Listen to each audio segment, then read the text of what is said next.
teams starting to the south. Yeah, going through the tank lineups real quick. Very similar actually coming out from both sides. Anubis Empire going with Quadra IS-3s this time. Only a single AMX-50 to back that up. And then on the opposing side, Revelations going with 3 IS-3s at T-32 and an AMX-50. So only one tank being different on both these sides right now. And we do already see a very, very defensive lineup coming out from Anubis Empire right now. Very unexpected actually coming out, at least for me. Well, I just at the same time, since they really don't know what to expect from Revelations, I guess you know, just waiting a little bit can't hurt too much. And when it comes to Revelations, we're getting eyes on target right now. They're just as passive as well. Yeah, as expected. I mean, that's usually what the northern teams do. I think that's the best option for a northern team, is just to go into the city, get a nice defensive setup, and then just wait for your opponents to make a mistake here. I do think that Anubis Empire actually took a shot right there. It was Gun and Rose, yeah, taking a shot there. He is firing shots in the blind now as well. So I think a couple lucky shots landing there. And Anubis Empire, yeah, taking one shot extra than their opponents. Yeah, we do see Batsuaga here really in a nice positioning. Being able to consistently spot Rasco here. He also spotted one of the other members on the Revelation side. I'm not sure exactly who it was. Actually, yeah, Horse the Accomplice also being spotted right there by Batsuaga. Very nice job by him, although even though he's getting vision on those Revelation members, his team's not really reacting to that just yet. I think they're still waiting for just for the Revelation team to move out just a little bit more. Well, I mean, I think still, yeah, no, Anubis Empire should reposition a little bit though, because they do realize that nothing is further south than where Captain Batsuga is, so they could just progress a little bit further to the north, I think, and just take cover within the inner city. Yeah, no, I definitely think they're positioned a little bit too far south right now. They should at least be in that first square area towards the west. Yeah. Well, yeah. Just or alongside that line, pretty much. Yeah, Not cross like the midsection. Exactly. That's what I was saying. Just up to where Batsuga is, they could quite safely progress up north. And they should at least do it. The F line, definitely. Yeah. They should. They should maybe leave just one tank towards the railway, the railroad area, slightly to the east in case of a flank. But they could just quite comfortably just crawl up north. Yeah, and the thing is, you know, they've waited so long now to do anything that it even might be too late. I mean, we're taking a look at the Revelation side right now. They are slightly repositioning over there to the railway area. Yeah, all of their tanks actually moving over there except that one. I think, yeah, it is Horse of the Acropolis actually. They're still in the sort of center of the city. All the other tanks are moving over, and a couple of them have already crossed here. So a possible eastern push coming up from Revelation, but I still think that is not a good idea.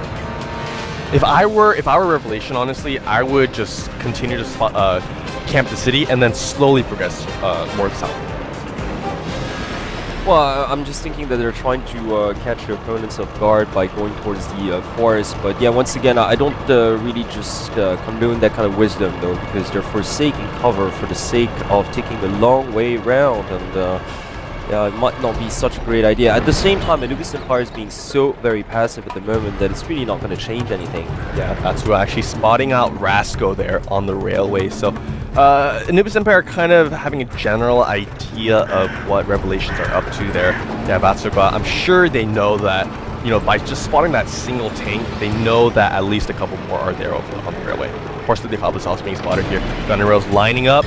Oh, actually missing that. Oh, he might have landed a shot earlier there because one of those tanks have taken a shot already. So I think it was a lucky shot that happened earlier on when both teams were kind of on the north and well, Revelation's got to watch out though, because they're kind of Gun and Rose got taken out, by the way. Or no, Cybernator. Yeah, oh yeah, no, just T1. But yeah, in any case, Horse of the Apocalypse and his mates have to be a little careful because they're all like in this bottleneck at the moment.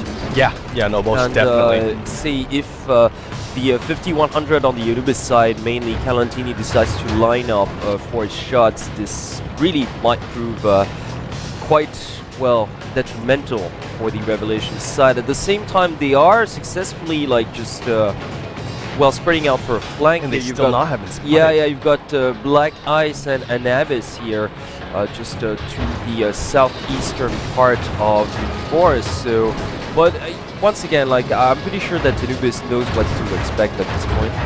Yeah, no, most definitely. So Batsuga, oh yeah, spotting.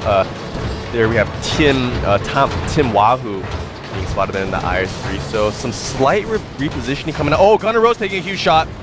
Actually, I think that shot bounced off his hole there, but still, he has to be careful now because the members of Revelation have made it down there to the southeastern part of the railway already. Two of those tanks in nice positioning, already throwing down some nice damage onto Gunnar or Calentini.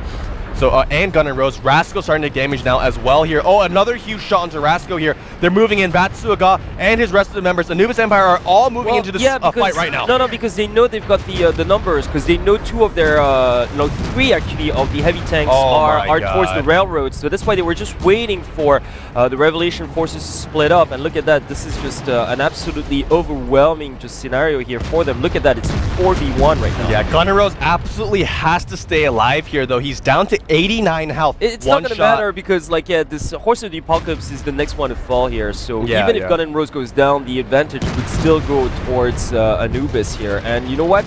Tamwa, who's going to be the next one to fall again. It's just, the spread was kind of ambitious, but at the same time, like, they really allowed the Anubis Empire to quite comfortably just take them one after the other. Yeah, no, they split up a little bit too thinly, I think, there. They allowed, I believe, the first tank to go down there. It was Rasco.